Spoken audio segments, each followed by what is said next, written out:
Avinash sir ಆಗಿರ್ಬೋದು. ಪದ್ಮವಂತು actually ದಾಸ ಆದ್ಮೇಲಿಂದ ಈ ಸಿನಿಮಾ ಅದೇನಿಲ್ಲ, ಅವ್ರ ಪಾತ್ರ ಅದಿತ್ತು ಅಷ್ಟೇನೆ. ಆ ಪಾತ್ರಕ್ಕೆ ಅವ್ರ ಹೆಸರು ಬರ್ದಿತ್ತು.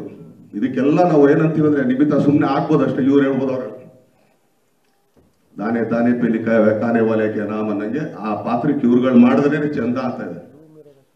ಅವ್ರಗಳಿಗೆ ಅದು ಹೋಗುತ್ತೆ. ಅದು ಹೆಂಗಾರು ಬೈ ಹುಕ್ಕೋ ಬೈ ಕ್ರೂಕ್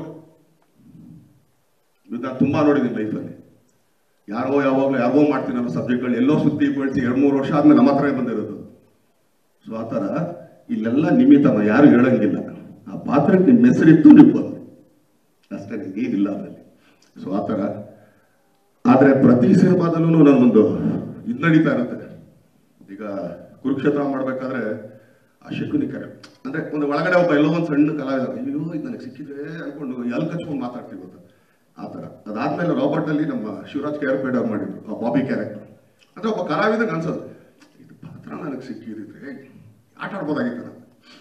ಈ ಸಿನಿಮಾದಲ್ಲಿ ನಿಜವಾಗ್ಲೂ ಹೊಟ್ಟೆ ಉರಿ ಪಡ್ಕೊಂಡು ಅವ್ರು ಮಾಡ್ಬೇಕಾರಲ್ಲ ಸುಮ್ಮನೆ ಕೂತ್ಕೊಂಡು ಅಯ್ಯಯ್ಯೋ ಅಯ್ಯಯ್ಯೋ ಅಂತ ಇಚ್ಕೋತಾ ಇದ್ದು ಬಿರೋದರ್ ಸರ್ ಕ್ಯಾರೆಕ್ಟರ್ ನೋಡಿ ಪಕ್ಕದಲ್ಲೇ ಇರ್ತಾ ಇದೆ. ಆದ್ರೂ ಹೊಟ್ಟೆ ಎಲ್ಲ ಹೊರ್ಕೋತಾರೆ, ಇದು ನನಗೆ ಸಿಕ್ಕಿದಿದ್ರೆ ಅಂತ.